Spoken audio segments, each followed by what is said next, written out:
So I want to talk about the echoes of Putin's rhetoric that are being carried through Steve Witkoff and Donald Trump. Before I get to that, and that's going to be what I'm going to spend the most time on, it is Sunday, March 23rd, 2025. I want to talk about this. A U.S. technical team will meet with Ukrainian representatives on Sunday, that's today, ahead of talks with Russia.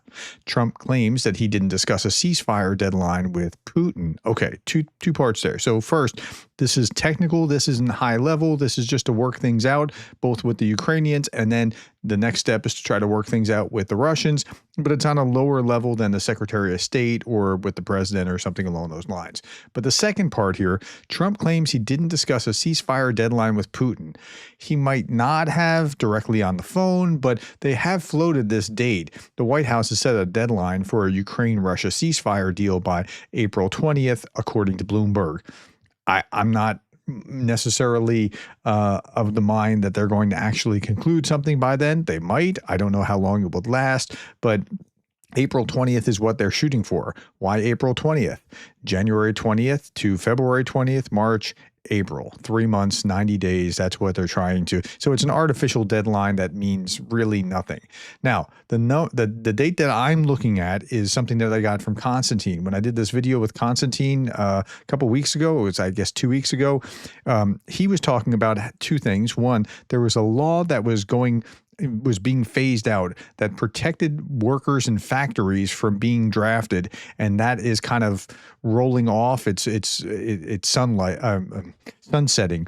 And then that is happening, and that's happening before a more important date, and that's the Moscow Victory Day parade date of May 9th.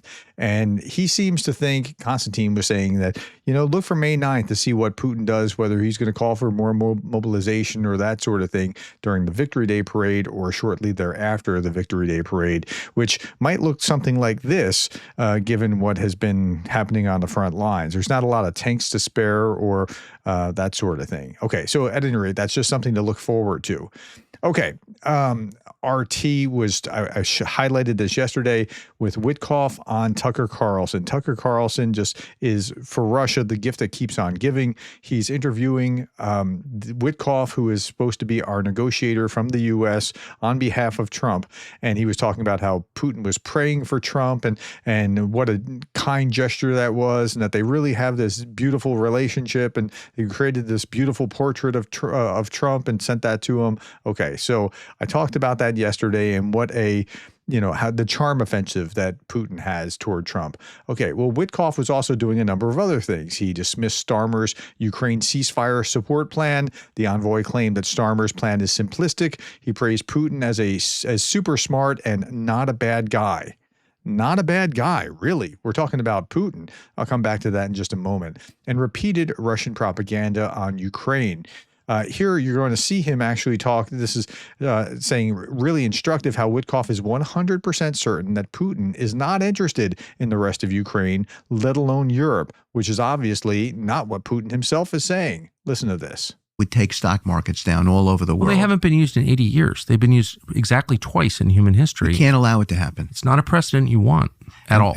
And while I think we have to get a fair deal for Ukraine, we cannot allow that country to drag us into World War III. And that's doesn't that sound like a talking point from the Russians? That's not my policy. That's President Trump's policy. Then what is, if I can just say, what the hell is going on with European? Keir Starmer saying we're going to send British troops. Their entire military is smaller than the U.S. Marine Corps. The country is dying economically. All those countries are dying economically. What are they thinking? What is that? Is that a posture? Is it a pose? There's a really interesting anti-Europe vibe that I get from Tucker Carlson, except for Hungary. Hungary's cool. Everything else in Europe is terrible. It's really odd to watch. Well, I think it's a combination of a posture and a pose, and a combination of also being simplistic. I think there's this, this sort of notion of we've all got to be like Winston Churchill. The Russians are going to march across Europe. I think that's preposterous, by the way. That's not what they seem to be saying. I mean, I highlighted this yesterday of what they were saying in their state media. They're saying it. They're absolutely saying it. Something called NATO that we did not have in World War II. Do you think the Russians want to march across Europe? 100% not.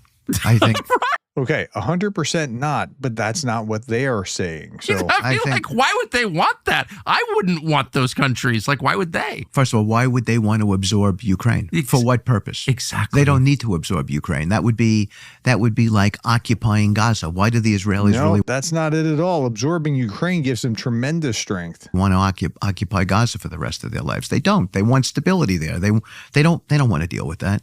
But the Russians also have what they want. They've reclaimed these 5 regions. They've reclaimed 5 regions. To reclaim, you have to have it before you can reclaim something. No, they have claimed 5 regions. That's wow. They have Crimea, and they've gotten what they want. So why do they need more? And depending on when you look at the map, part of even Russia was Ukraine at some points, like the Belgorod region and Krasnodar Krai and others. Nuke would take stock markets down all over the world. Well, they haven't been used in 80 years. They've been used exactly twice in human history. You can't allow it to happen. It's not a precedent you want at all. And while I think we have to get a fair deal for Ukraine, we cannot allow that country to drag us into World War III. And that's not what Okay, so he's going on again. So here's some more about it. A chat with pro-Russia shill Tucker Carlson. Witkoff can't even remember the name of the Ukrainian oblasts, Luhansk, Donetsk, Kherson, Zaporizhia, and Crimea, that Putin wants. He then uses the Russian name Luhansk for them. He cites a sham vote organized by the FSB as evidence that the people in these regions want to join Russia. He also fails to mention that Russia doesn't even have a full de facto control over these regions. So here, let's listen to this clip. First of all, I think the largest issue in that conflict are these so-called 4 regions: Donbass, Crimea, the names Lugansk, and wait, he is the chief negotiator for America and you can't remember those 4 names, and Crimea was separate than the 4 that were just. There's 2 others. They're Russian speaking. Yep. There have been referendums where the overwhelming majority of the people have indicated that they want to be under Russian rule. Well, if you believe that, which most Western countries don't actually believe that was a free and fair election when that was done, and with like 80 some odd percent, 89, 90 something percent of the population voting that way, that almost never happens. Yes. I think that's the key issue in the conflict. So that's the first thing. That when that gets settled, and we're having very, very positive conversations. And Russia controls that. In fact, some of those territories are now, from the Russian perspective, part of Russia. Correct. And not fully controlled by Russia. Like, they don't fully control any of them, not even Luhansk, which has a little bit of holdout, as far as I understand. That's correct. But this has always been the issue. Right. And it's sort of no one wants to talk about it. That's the elephant in the room. The elephant in the room is there are constitutional issues within Ukraine as to what they can concede to with regard to giving up territory. The Russians are de facto in control of these territories. Yes. The question is, will they be? Will the world acknowledge that those are Russian territories? Will it end up? Can Zelensky? So they shouldn't, and we shouldn't even be pressing them to acknowledge that. Like, this is just crazy talk. Survive politically if he acknowledges this. Yeah, so that's where Witkoff is, and he's the chief negotiator. Yeah, wow. Okay, Witkoff's recent statements, in addition to amplifying Russian falsehoods, undermines U.S. President Donald Trump's stated desire to end the war in Ukraine that achieves an enduring peace in the best interest of the United States, according to the George Barros of the ISW. Here's more from the ISW. Witkoff's statements appear to yield to multiple Kremlin demands before the start of the official negotiations for a peace settlement, ceding valuable U.S. and Ukrainian leverage over Russia in future negotiations that the U.S. will need to achieve Trump's desire to end the war. Now, it's interesting, and I couldn't find this. I spent about 20 minutes, half hour, and I was like, you know what? I'm just going to do the video looking for Trump talking. I remember Trump talking in 2016. And by the way, if you can find this, I'll highlight you. If you find this and send this to me by email, or send me the link, the link to the YouTube. I don't open links, and I don't open attachments, but like a real link I might open, or tell me the title rather. rather, of the YouTube video. That's even safer, and where it is. So I remember Trump talking about how, when we send our negotiators, we're going to have the toughest, the best negotiators, and the other side, they should be wetting their pants or wondering if we're going to nuke them. Like, I remember that kind of language. I certainly didn't see that kind of thing coming out of his mouth here. So if you can find those kind of videos, I will highlight them and I'll give you credit for it. And thank you very much in advance. Gabrielis Landsbergis, former foreign minister from Lithuania, said Witkoff's repeating of Kremlin lies about Russian speakers wanting to join Russia is truly chilling. This is nothing less than carte blanche for Putin's genocidal imperialism. Hearing Americans talk like this should be an electric shock for Europe, not a wake-up call. It should be far more than a wake-up call. And Michael McFaul talking about how Putin is not a nice guy. Remember that nice guy language? He arrested and killed his opponents at home. He invaded Ukraine for no reason, slaughtered civilians, kidnapped children. He's killed for no reason, not just Ukrainian soldiers, needlessly killed hundreds of thousands of young Russians to make incremental gains on the battlefield. He's not a nice guy. Who's a nice guy? Well, here's a nice guy. This is Zelensky. He's over here honoring the deaf Olympians. These are like the Olympics for the deaf because they can't do exactly the same thing, like a starting gun. They can't hear certain things, so they have to operate differently, and they do their Olympics against other deaf Olympians. Okay, he's a nice guy. Now, what a coincidence. Gary Kasparov says, what a coincidence. These were all Kremlin lies before they were Witkoff and Musk and Trump's lies. Witkoff made several assertions that are either not true or disputed. He said Ukrainian troops in Kursk were surrounded, something denied by Ukraine's government and uncorroborated by any open source data. I couldn't find it.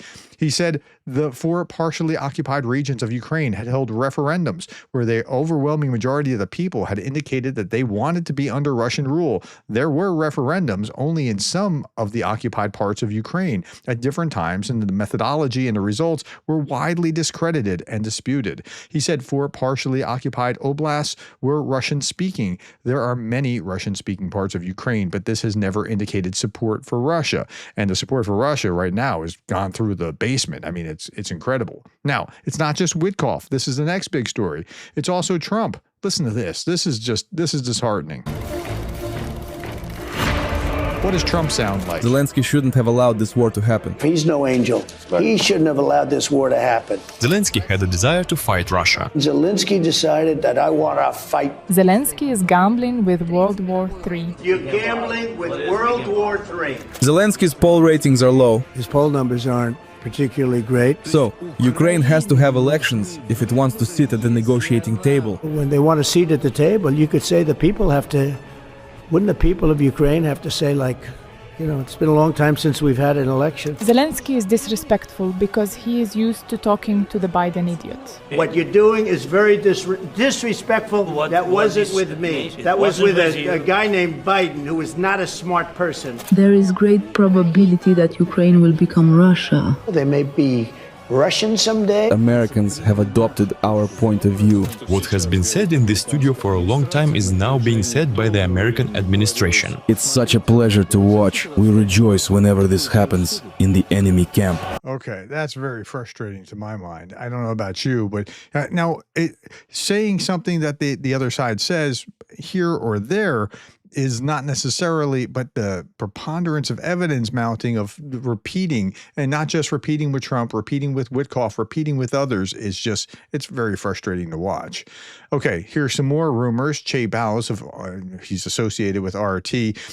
2 rumors circulating on Ukrainian channels. Well, I don't know if this is true, but let's say the U.S. will have to remove Zelensky, and maybe he's trying to start that rumor. So sometimes you have like a push pull, like you call somebody and ask, would you support candidate X if you knew that he beats his wife? Like, that's a push pull. That's trying to seed that rather than to actually find out information. And then the second one is the leader of the 3rd Azov Brigade is planning a coup. Okay, so I've never heard anything about this latter one. The first one, Trump was kind of floating that you need to have these elections, and there were some rumors about, but we'll see how that works. Okay, last big story. The Kremlin's biggest nightmare is that MAGA and Ukraine will be united in standing for freedom, says J.P. Lindsley when I interviewed him. Now, I know some people were having like, MAGA, and no, okay, just relax. What he's saying is these people who are MAGA are angry at the U.S. government. They want what they perceive to be their freedom, and they want, right? And he said that, well, you go to Ukraine, you'll see freedom-loving people everywhere trying to defend their freedom. And he's explaining this kind of thing in this interview. And then there are replies or comments about this, like MAGA hates Ukraine and wants it crushed. Most MAGA people are pro-Russian and they don't even hide it. No. That's statistically not true. And I replied to that. That's actually not true. Multiple polls show very little support for Russia. What we find is support for the idea that what is happening in Ukraine is not our problem, or we shouldn't be paying for it, or something like that. Most polls show that there's very little support for Russia itself. The greater support is actually from the administration more than his base. And this person is replying. And by the way, I'm not trying to fight with this person. I'm not like, I'm calling you out. I'm not, that's not what I do. I don't call, I'm just trying to show for clarification what's happening.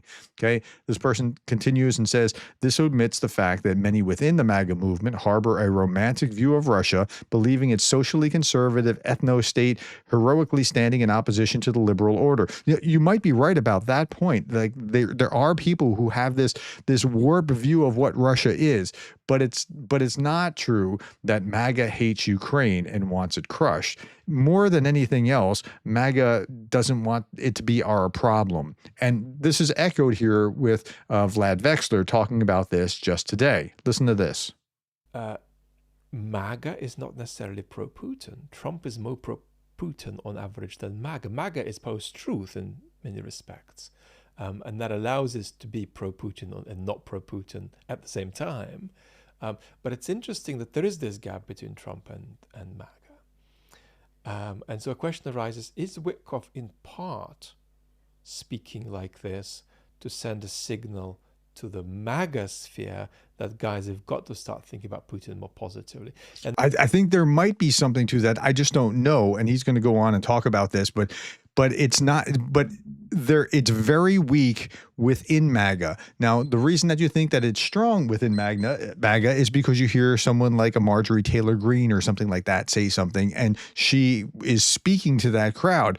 But MAGA really didn't get off the ground except with people actually supporting Ukraine. And the answer to that is no, that's not mainly what he's doing. He's mainly speaking to Trump. That may play a role, but fundamentally that's not the main purpose here. The main purpose of what Witkoff is saying is that it's addressed to Trump, and that Trump hears it and Trump likes it. So what Vlad was saying was that the purpose is that he's trying as a good subordinate to show loyalty to Trump by saying these things that Trump was saying. But again, that's not what MAGA is doing. And if he were speaking to MAGA, wouldn't that be like, if he needs to be trying to do it to expand the base in that, then it's telling you the base isn't there. Okay. At any rate, let's look at this poll real quick. This is the most recent Pew Research poll. It was back in February of 2025. More Americans say that supporting Ukraine helps rather than hurts U.S. national interests, but partisans differ. And you know that Republicans don't support as strongly as Democrats. But this was really instructive. Here is it helps U.S. national interest. Here is it hurts national interest. And if you look at hurts, you see about, okay, so different demographics. Lean Republican is about 40%, and then it breaks out by age. Lean Democrat is about 21%. So about two times as many Republicans say that it hurts U.S. national interest to support Ukraine as Democrats. But that's 20% for Democrats, as opposed to, like, you would expect the 40% for Republicans. But did you know that 20% of Democrats across the board here, 21% of Democrats are saying that supporting Ukraine hurts U.S. national security? Like, that blew my mind. And then on the other side of it, that it helps. 27% of Republicans say that it helps. And that's higher than what you probably were thinking, where 53% of Democrats or lean Democrats say that it helps.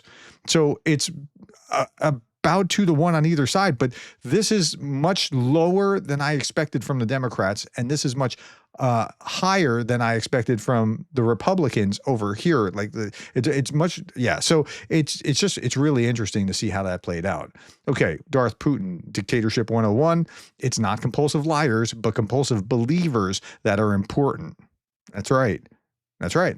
Okay, and then finally, my friends, I'll leave you with this. Jake Bro has his another $1 million campaign through NAFO. And this morning when I highlighted this, and I'm doing this about 12:30 p.m. Eastern Standard Time this morning at about 9 when I did this, it was $455,000 had been raised. It's now up to $481,000. It'll be well over the $500,000 mark by tomorrow, and they're well on their way to achieving their $1 million goal. I'll put this in the comments below my video today, and so if you want to donate, or you can just go to Help 99 and Google Invictus. All right, that's all that I have for you today. Thank you for the time, the likes, the shares, the subscribes, and thank you for being the kind of person that cares about Ukraine.